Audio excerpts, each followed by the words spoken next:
क्या हाल है नाइन्थ पास। सीखेंगे हम इस वीडियो में कि कैसे क्वाड्रेटिक फॉर्मूला लगाना है, कैसे पूरी टेक्निक है, डी क्या है, डिस्क्रिमिनेंट क्या होता है, रूट्स क्या होते हैं किसी भी क्वाड्रेटिक इक्वेशन के।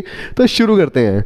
तो भाई हमने फोर्थ चैप्टर में ये देखा था कि हमारी क्वाड्रेटिक इक्वेशन को सॉल्व करने की तीन मेथड्स हैं। पहली थी उसमें हमारी फैक्टराइजेशन, जिसमें हम मिडिल टर्म स्प्लिटिंग सीखी थी। दूसरी थी हमारी कंप्लीटिंग द स्क्वायर, जो ऑलमोस्ट अब कट ही चुकी है एनसीईआरटी से। अब बची हमारी क्वाड्रेटिक फॉर्मूला। क्वाड्रेटिक फॉर्मूला लगाने में कई बच्चों को दिक्कत आती है, बट काफी को ये सबसे इजी मेथड लगता है किसी भी क्वाड्रेटिक इक्वेशन को सॉल्व करने के लिए, और ये है भी। देखेंगे कैसे। सबसे पहले क्वाड्रेटिक फॉर्मूला में हमें पता है कि भाई किसी भी क्वाड्रेटिक इक्वेशन का एक बेसिक स्ट्रक्चर होता है ax square plus B x plus C equal to 0। इसमें से a, b और c ये हमारे तीनों के तीनों कांस्टेंट होते हैं। एक एग्जांपल ले लेते हैं इसका, जैसे 3x square plus 6x plus 10 equal to 0। ये एक क्वाड्रेटिक इक्वेशन है। क्वाड्रेटिक इक्वेशंस क्या होती हैं? जिनका डिग्री 2 होता है और इसमें नंबर ऑफ टर्म्स कितनी है? 3। ठीक है, तो 2 डिग्री है, तो ये क्वाड्रेटिक इक्वेशन है। अब इसमें हमें निकालनी है x की वैल्यू। x की वैल्यू निकालने के लिए हम सीखेंगे अभी क्वाड्रेटिक फॉर्मूला। देखो भाई, क्वाड्रेटिक फॉर्मूला सिंपल सा कहता है कि x की वैल्यू निकालने के लिए जो फॉर्मूला है वो है आपका प्लस माइनस 3 to 1 को, वो है आपका minus B plus minus under root D upon 2a। अब यहां पे बड़ा दिमाग खराब होता है कि ये d है क्या, इसको निकालना कैसे है। और सबसे बढ़िया चीज इस पूरी मेथड की ये है कि तुम्हें पूरा का पूरा स्टेप नहीं करना, मतलब पूरा का पूरा इक्वेशन सॉल्व नहीं करना। केवल d की वैल्यू निकालो, तुम्हें पता लग जाएगा कि आगे सॉल्व करना या नहीं करना, रूट्स आएंगे या नहीं आएंगे। ठीक है, देखो कैसे। क्वाड्रेटिक फॉर्मूला हमारा कहता है कि अगर आपको x की वैल्यू निकालनी है तो minus B plus minus root D upon 2a होगा। ठीक है, और यहां पर जो हमारा डिस्क्रिमिनेंट d है, जिसको हम कहते हैं डिस्क्रिमिनेंट, उसका फॉर्मूला होता है बी स्क्वायर माइनस 4ac। तो कभी भी अगर तुम्हें क्वाड्रेटिक फॉर्मूला से कोई क्वेश्चन सॉल्व करना हो, कोई इक्वेशन सॉल्व करनी हो, सबसे पहला स्टेप है d निकालो। ठीक है, पूरा फॉर्मूला मत लगाना, सबसे पहले अपना d निकालो। स्टेप 1 क्या है? अपना d निकालो। d निकालने के लिए बड़ा सिंपल सा मेथड है। देखो d कैसे आएगा। d का फॉर्मूला हमने देखा बी स्क्वायर माइनस 4ac। जरा यहां ध्यान से देखना बेटा, b क्या है आपका? 6, यानी जो x के साथ कॉफिशिएंट लगा है। 4ac, a क्या है आपका? 3 लगा हुआ है यहां पे, और c क्या है? 10, यानी प्लस का 10। ठीक है, अब जरा यहां पुट कर लेते हैं बी स्क्वायर। बी क्या था हमारा? 6, यानी 36। 6 जा 36, समझ नहीं आया तो उसको ऐसे लिख लो, 6 का स्क्वायर माइनस 4 इंटू ए इंटू सी। बेटा 4 क्या है हमारा? सॉरी, ए क्या है हमारा? ए हमारा 3 है, 4 ये रहा, ए 3, और इसके बाद सी की वैल्यू कितनी है हमारी? 10 है। ठीक है, सॉल्व कर लेते हैं जरा से। 36 माइनस 4 3 जा 12, 12 10 जा 120। आंसर इसका नेगेटिव में आ रहा है। माइनस करोगे आप, नेगेटिव में आंसर आएगा। सॉल्व कर लेना आराम से। अब जब तुम्हारा d नेगेटिव आ रहा है, इसका मतलब है रूट्स डज नॉट एग्जिस्ट। ठीक है, मतलब अगर आपका d नेगेटिव आ रहा है तो आगे सॉल्व ही नहीं करना। सबसे बढ़िया चीज है इस मेथड की, यहीं तक केवल सॉल्व करना है। इस फॉर्मूले में d की वैल्यू डालनी ही नहीं है, क्योंकि फायदा नहीं है, x की वैल्यू आएगी ही नहीं। डाल के देख लेना।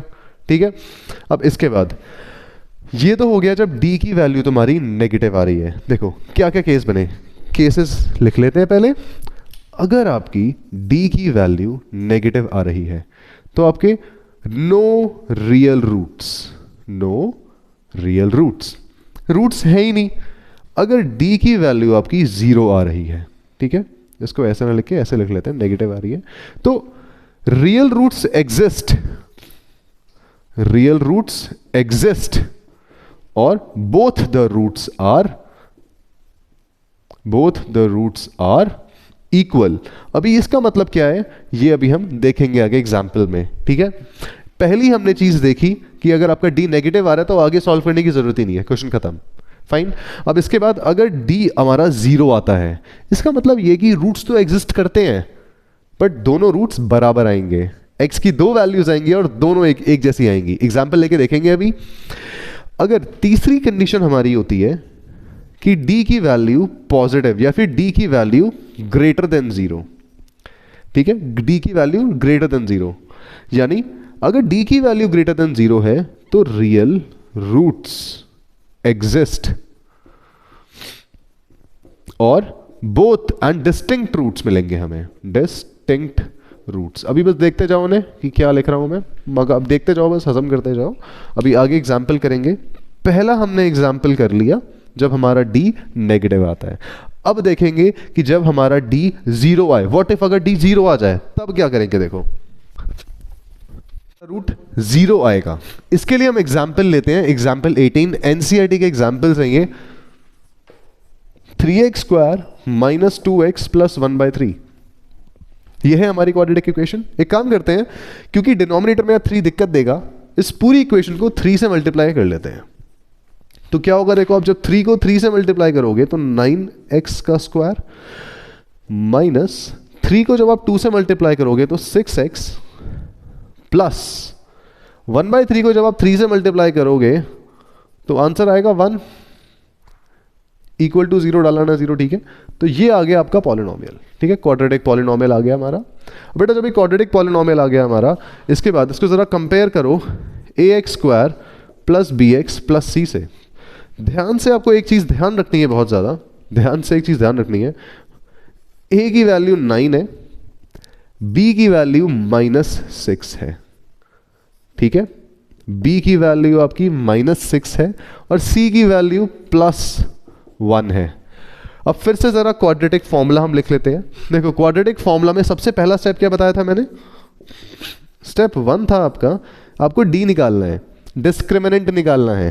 बेटा डिस्क्रिमिनेंट का फॉर्मूला था b square minus 4ac, b का स्क्वायर यानी -6 का square -4 into a into c, a की वैल्यू 9, c की वैल्यू 1, -6 का square 36, plus minus minus plus होता है, नेगेटिव का स्क्वायर पॉजिटिव आता है, -9 4 जा 36, इस पूरे को एक साथ मल्टीप्लाई करना, 9 4 जा 36, 36 1 जा 36, आ गई d की वैल्यू 0।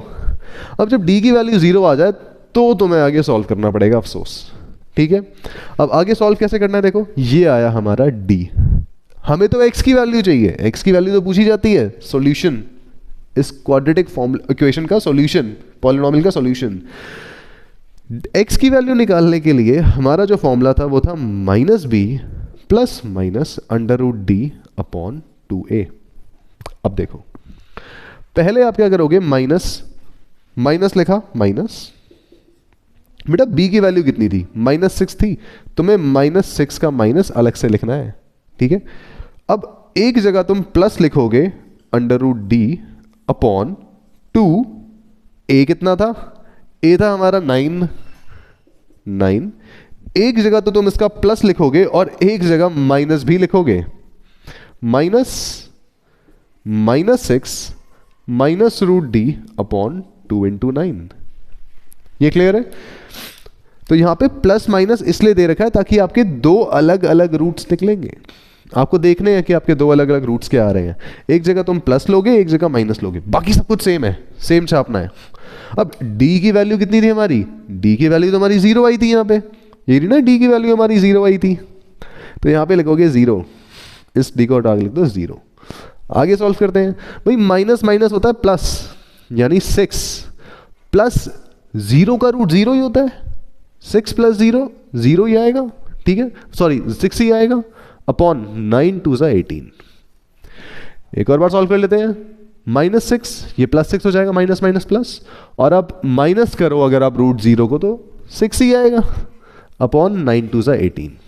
जरा गौर से देखो 1 3 दोनों जगह हमारा 1/3 और 1/3 आ रहा है। बेटा इसका मतलब ये है, 1/3 का मतलब ये है कि ये जो x है ना, ये इसकी वैल्यू है 1/3, ये होता है x की वैल्यू 1/3 का आना, मतलब ठीक है। ये है इसका सॉल्यूशन, इसके रूट्स हैं ये जड़, फाइन।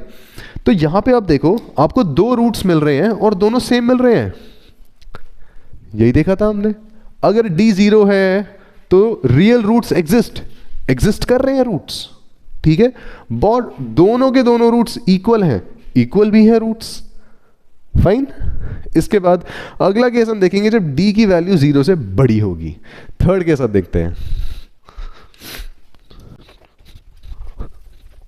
थर्ड केस के लिए हम लेंगे एग्जाम्पल 13 अपनी एनसीईआरटी का। एग्जाम्पल 18 अभी हमने सॉल्व किया, अब जरा 13 को लेके देखते हैं। बेटा आपका पॉलिनोमियल है 3x square minus 5x plus 2, ठीक है।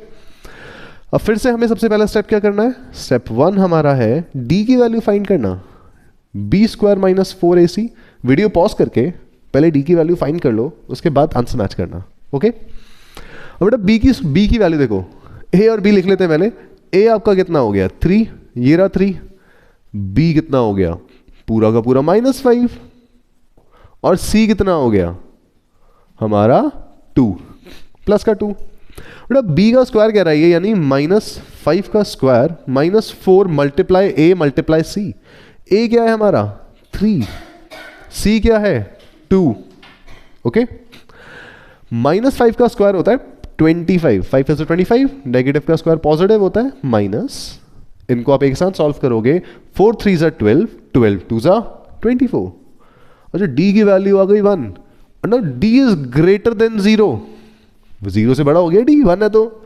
अब क्या आएंगे हमारे रूट्स, दोनों के दोनों डिस्टिंक्ट रूट्स आएंगे, अलग अलग रूट्स आएंगे। देखते हैं कैसे। फिर से x की वैल्यू निकालते हैं, वही घिसा पिटा फॉर्मूला अपॉन 2a। अच्छा बेटा माइनस b, यानी b क्या था हमारा -5, माइनस ऑफ -5, ये माइनस ये रहा b, ये रहा -5। ध्यान रखना ये माइनस गायब मत कर देना यहां से कोई। अब सबसे पहले एक बार आप प्लस लोगे, √1, d की वैल्यू 1 थी हमारी, d की वैल्यू 1 आई थी। 2a, a कितना था 2 × a, थोड़ा क्लियरली लिख लेते हैं इसे, 2 × a यानी 3 लिखा हुआ है। अब दूसरी वैल्यू क्या लोगे आप, माइनस ऑफ -5। अब जैसे हमने यहां पे क्या किया था, प्लस माइनस दोनों लेने थे, एक बार प्लस तो ले लिया, अब एक बार क्या लेंगे हम, माइनस लेंगे, माइनस √d। √d मतलब √1, d1 था अपॉन 2 × 3। चलिए आगे सॉल्व करते हैं। बेटा माइनस माइनस हो गया प्लस, यानी +5 प्लस, अरे 1 का रूट क्या होगा, 1 ही तो होगा, 1 1 सा 1 होता है, अपॉन 2 3 ज़ा 6। कितना आया हमारा 6/6, ये आंसर आया हमारा 1। एक रूट हमारा आया 1। दूसरा रूट निकालते हैं क्या आया, माइनस माइनस प्लस यानी 5 -1/6 यानी 4/6, जो आया हमारा 2/3। आगे दोनों रूट्स हमारे इक्वल अलग अलग आए। इसका मतलब ये है कि अगर आप x की वैल्यू 1 भी हो सकती है, x की वैल्यू 2/3 भी हो सकती है, इसका ये मतलब है। तो बेटा हमारे यहां पे आए डिस्टिंक्ट रूट्स, यानी d की वैल्यू 0 से जब बड़ी हो तो डिस्टिंक्ट रूट्स है। तो यहां पे मैं एग्जांपल 16 अब तुम्हारे लिए रख रहा हूं, इसको आराम से बैठ के सॉल्व करो और फिर उसके बाद एनसीईआरटी में इसका सॉल्यूशन देखना। अब इसके बाद हम करेंगे 4.4 का क्वेश्चन नंबर 2, थोड़ा सा कॉम्प्लिकेटेड है और काफी आसान है, ठीक है। तो उसमें तुम्हें थोड़े से और क्लियर होंगी इतनी चीजें, कॉन्सेप्ट्स। तो चलो 4.4 का भी हमें करना है, क्वेश्चन नंबर 2 का सेकंड पार्ट। बड़ा इंटरेस्टिंग सा क्वेश्चन है। हमें यहाँ पे ऑलरेडी दे रखा है एक क्वाड्रेटिक इक्वेशन और हमें बता रखा है कि इसके दो रूट्स हैं और दोनों इक्वल हैं। हमें k की वैल्यू निकालनी है। बड़े ध्यान से देखना, बहुत सिंपल सा है। हमें बता रखा है ऑलरेडी कि जो रूट्स हैं वो बराबर है। तो भाई बराबर रूट्स कब होते हैं, हमारे बराबर रूट्स कब होते हैं, जब d की वैल्यू 0 होती है, ठीक है। तो आपको करना क्या है, सिंपली d की वैल्यू 0 रखनी है और फिर इसे सॉल्व करना है। देखो कैसे होगा, क्योंकि ये एक प्रॉपर फॉर्मेट में नहीं है, पहले ज़रा इसे तहजीब से, तमीज़ से ज़रा इसकी क्वाड्रेटिक इक्वेशन बना लेते हैं। बेटा ब्रैकेट ओपन कर लो, इसको पहले इससे मल्टीप्लाई करो, फिर इससे मल्टीप्लाई करो। जब आप इसको इससे मल्टीप्लाई करोगे तो ये हो जाएगा kx का square plus minus minus 2kx। जब आप kx को 2 से मल्टीप्लाई करोगे 2kx आएगा प्लस 6 = 0। अब ध्यान से कंपेयर करो ज़रा से, ये कंपेयर करो ax square minus bx plus c = 0 से। गौर से देखना बेटा, a की वैल्यू ये रही, b की वैल्यू ये रही पूरा नेगेटिव, और c की वैल्यू ये रही। देखो x स्क्वायर के अलावा जो भी बचा वो a की वैल्यू, x के अलावा जो भी बचा यानी यहां पर ये पूरा का पूरा b की वैल्यू, ठीक है, और c की वैल्यू हमारी 6 आई गई। Clear? Sorry, ax square plus B x plus C, my mistake, ax square plus B x plus 6, ठीक है। अब इसके बाद हमें क्या निकालना है, d। हमें क्या बता रखा है कि हैज टू इक्वल रूट्स। बेटा रूट्स अब इक्वल कब होते हैं, जब d की वैल्यू 0 होती है। तो d क्या होता है हमारा, b square minus 4ac equal to 0। यही तो मतलब हो गया इसका। अभी b क्या दे रखा है हमें, b दे रखा है -2k का स्क्वायर, ठीक है, -4 इंटू a मल्टीप्लाई c। बेटा a की वैल्यू कितनी थी k, c की वैल्यू कितनी है आपकी 6 इक्वल टू 0। दोबारा देख लो, b स्क्वायर यानी -2k का स्क्वायर, b की वैल्यू -2k थी, c की वैल्यू 6 थी, c की वैल्यू 6 थी और a की वैल्यू k थी। ओके, अब सॉल्व करते हैं आगे। -2k का होल स्क्वायर हो जाएगा आपका 4k स्क्वायर। कैसे, देखो -2k मल्टीप्लाई -2k, ध्यान से देखना बेटा, -2 इंटू -2 हो गया 4, माइनस माइनस प्लस होता है, 2 2 ज़ा 4 होता है, k को k से मल्टीप्लाई करोगे k का स्क्वायर आ गया, तो ये आ गया हमारा 4k स्क्वायर, -6 4 ज़ा 24k, 6 4 ज़ा 24, इस पूरे को मल्टीप्लाई करोगे 6 4 ज़ा 24 और k का k as it is equal to 0। आगे सॉल्व करते हैं बेटा, 4k स्क्वायर आ गया आपका 24k, इसको उठा के वहां भेज दो। आगे सॉल्व करें अगर हम, 4k square equal to 24k, अब देखो जरा, k स्क्वायर को मैं लिख सकता हूं 24k अपॉन 4 लिख सकते हैं, और भी आसान तरीके से इसे काट सकते हैं हम। कैसे, एक k स्क्वायर से एक k कटा, 4 6 ज़ा, तो k की वैल्यू सीधा आपकी आ गई यहां से 6। बस खत्म क्वेश्चन। तो अगर कभी भी तुम्हें बता रखा है कि भाई रूट्स जो है वो इक्वल हैं, तो हमेशा आप क्या करो, d इक्वल टू 0 रख दो, यानी b square minus 4ac equal to 0, और a और b की वैल्यू, abc की वैल्यू निकालो, पुट करो, k की वैल्यू सामने आ जाएगी। ठीक है, एक और क्वेश्चन करते हैं, जब d की वैल्यू 0 नहीं दे रखी, अगर d की वैल्यू नेगेटिव है या पॉजिटिव है तो क्या करेंगे। ठीक है, आर डी शर्मा का क्वेश्चन है, बहुत प्यारा क्वेश्चन है, स्टैंडर्ड वालों के लिए तो बहुत इंपॉर्टेंट है, कई बार आता है। ठीक है, चलिए शुरू करते हैं नेक्स्ट वाला। तो आर डी शर्मा का हमारा क्वेश्चन है, अब एक हमें इक्वेशन दे रखी है, क्वाड्रेटिक इक्वेशन, k की वैल्यू हमें बतानी है, और ये बता रखा है कि जो रियल रूट्स है हमारे पास, देखो पिछली बार बता रखा था कि रूट्स इक्वल है, यानी d की वैल्यू ना 0 ही है। इस बार क्या दे रखा है, केवल रियल रूट्स हैं। अब रियल रूट्स कब होते हैं, मतलब आपके रियल रूट्स होते हैं जब d की वैल्यू 0 भी हो सकती है और d की वैल्यू 0 से बड़ी भी हो सकती है।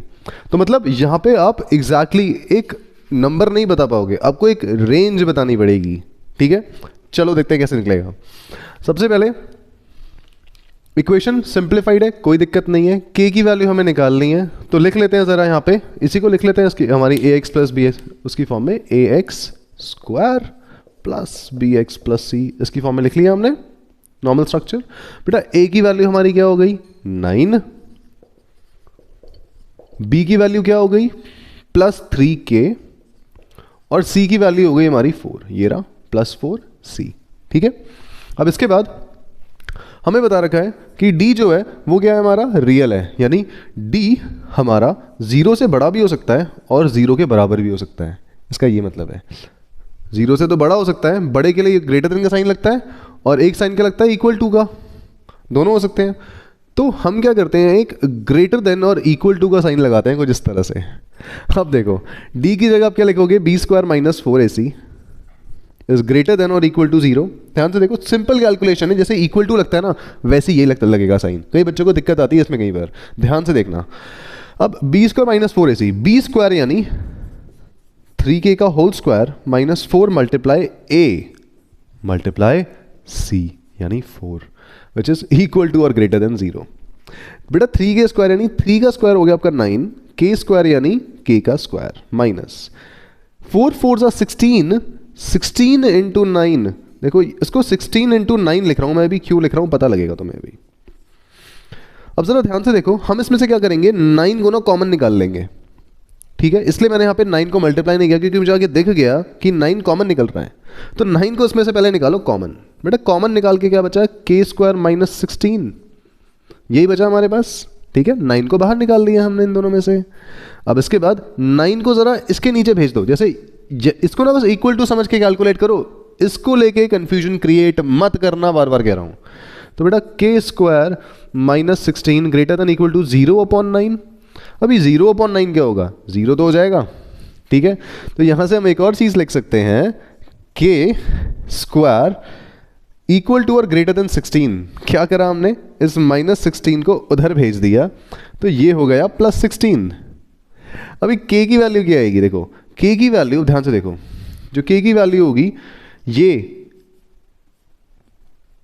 तुम्हारी -4 से छोटी होगी, सॉरी -4 से बेटा आपकी ये छोटी होगी। इसको इस तरह समझो, अगर आप 16 है, के स्क्वायर की वैल्यू मेरी 16 आ रही है, ठीक है। अगर मेरी के स्क्वायर की वैल्यू 16 आ रही है, तो बेटा के की जगह पे दो चीजें हो सकती हैं, या तो ये 4 हो सकता है, या फिर ये -4 भी तो हो सकता है, क्योंकि नेगेटिव का स्क्वायर भी तो पॉजिटिव होता है। क्लियर।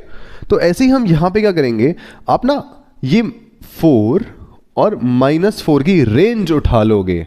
जो k की वैल्यू होगी ना, अगर हम जैसे नंबर लाइन बनाते हैं, -4 यहां आता है, +4 यहां आता है, बेटा जो k की आपकी वैल्यू होगी ना, वो -4 और उससे पीछे कहीं भी हो सकती है, +4 और इससे आगे कहीं भी हो सकती है, इसके बीच में नहीं होगी। इस चीज को लिखने के लिए, इस पूरे सिनेरियो को लिखने के लिए हम रिप्रेजेंट कैसे करेंगे, ध्यान से देखो। अब बेटा k की वैल्यू क्या होगी, k की वैल्यू -4 से छोटी होगी, यानी -4 से छोटी या -4 के बराबर होगी, ठीक है। और एंड k की वैल्यू 4 से बड़ी या 4 के बराबर होगी, वही देखा था हमने अभी यहाँ पे। तो कभी भी आपका अगर बीच में इक्वल टू और ग्रेटर देन का साइन आता है, आप उसको इस तरह से सॉल्व करोगे, ठीक है। तो k की हमारी पूरी रेंज आ गई यहाँ पे। k की वैल्यू क्या होगी हमारी, कोई स्पेसिफिक वैल्यू नहीं आएगी बेटा आपकी, वो आएगी या तो -4 उससे छोटी हो सकती है, या +4 और उससे बड़ी हो सकती है। क्लियर। इस तरह से इक्वल टू और ग्रेटर देन को हम सॉल्व करते हैं। अगर बीच में यहाँ पे इक्वल टू लिखा होता हर जगह पे, तो यहाँ पे सिंपली आप -4 और +4 लिखते, अगर इक्वल टू होता तो। अब क्योंकि यार रियल रूट्स दे रखे हैं, तो इक्वल टू और ग्रेटर देन का साइन आएगा, ठीक है। एक और क्वेश्चन कर लेते हैं फटाफट से, बढ़िया सा आरडी का निकाल के। तो चलो, तो यहाँ पे हमें दे रखी है अगली क्वाड्रेटिक पॉलिनॉमियल इक्वेशन हमारी, इतनी लंबी सी, ठीक है। घबराने की जरूरत नहीं है, थोड़ा सा लंबी सांस लेके इसे देखो किस फॉर्म में दे रखी है अपनी। पहले तो ये फॉर्मेट लिखना कभी मत भूलो, इससे आधा काम तो ऐसे ही आसान हो जाता है। बेटा a की वैल्यू कितनी आई, एक्स स्क्वायर के अलावा जो भी बचा आपका a है, यानी k+4। अच्छा b की वैल्यू कितनी आई, x के अलावा जो भी बचा आपका ये b की वैल्यू है, यानी k+1। अच्छा यहाँ से c की वैल्यू कितनी आई, 1। आ गई तीनों वैल्यूज, सॉल्व करते हैं आगे। बता रखा है इक्वल रूट्स हैं, इक्वल रूट्स कब होते हैं, d0 है। अब d0 है यानी b² - 4ac = 0। कर दो b का स्क्वायर, यानी k+1 का होल स्क्वायर, b का स्क्वायर -4 × a, यानी k+4 × c, यानी 1 = 0, प्लस b का होल स्क्वायर लगेगा इसमें, यानी a² प्लस b² यानी 1 का स्क्वायर प्लस 2 × a × b। बेटा 2 को आप k से मल्टीप्लाई करो, फिर 1 से मल्टीप्लाई करो, तो 2k आंसर आएगा, -4 × k 4k प्लस -16। अब इस तीनों को हमें एक साथ मल्टीप्लाई करना था ना बेटा, 1 को आप इससे मल्टीप्लाई करोगे ना, इस पूरी चीज़ को जब आप 1 से मल्टीप्लाई करोगे तो वही आंसर आएगा, इसलिए मैंने 1 को ऐसे ही मल्टीप्लाई कर दिया। क्लियर। अब इसके बाद आगे बढ़ते हैं ज़रा। ये हो गया हमारा k², देखो +1 और -16, ये हो गया आपका -15। इन दोनों को सॉल्व किया, -2k = 0। ये बन गई एक और क्वाड्रेटिक इक्वेशन। क्वेश्चन अच्छा है ये, स्टैंडर्ड के लिए ध्यान रखना। अब यहां पे करेंगे हम middle term split, middle term split, middle term split करेंगे 15 का। देखो हम लिख सकते हैं 3 to 1 को 3 to 1, देखो हम लिख सकते हैं इसको पहले कैसे, k² - 2k -15 = 0। इस फॉर्म में लिखते हैं पहले मिडिल टर्म स्प्लिट के लिए। बेटा 15 के दो फैक्टर्स बताने हैं जिनको प्लस माइनस करके 2 आए, यानी 15 1 जा, क्या इनको प्लस माइनस करके 2 आता है, नहीं आता। इसके बाद 7 की टेबल में नहीं, 3 5 हाँ बिल्कुल आता है, 5 और 3 को प्लस माइनस करके 2 आ रहा है, चिपका दो। तो k square plus 5 minus 5k plus 3k minus 15 equal to 0। अब जरा समझो इसे आराम से क्या करा हमने यहाँ पे। बेटा 15 के आपको दो ऐसे फैक्टर्स देखने हैं जिनको प्लस माइनस करके ना -2k आए। देखो हम क्या कर रहे हैं, इस बीच वाली टर्म को दो टर्म्स में स्प्लिट कर देते हैं। कर दिया हमने।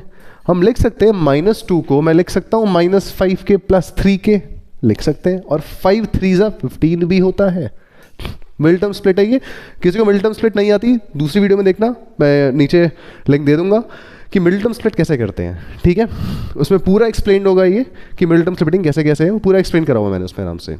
अब इसके बाद हमने इसे मिडिल टर्म स्प्लिट कर दिया।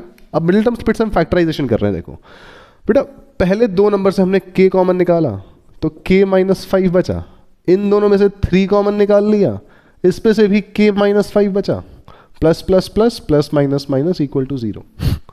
दो आ गए हमारे यहाँ से रूट्स, एक तो k + 3 और k -5 इक्वल टू 0। दो नंबर को आप मल्टीप्लाई कर रहे हो, 0 आंसर आ रहा है, या तो ये 0 है या तो ये 0 है।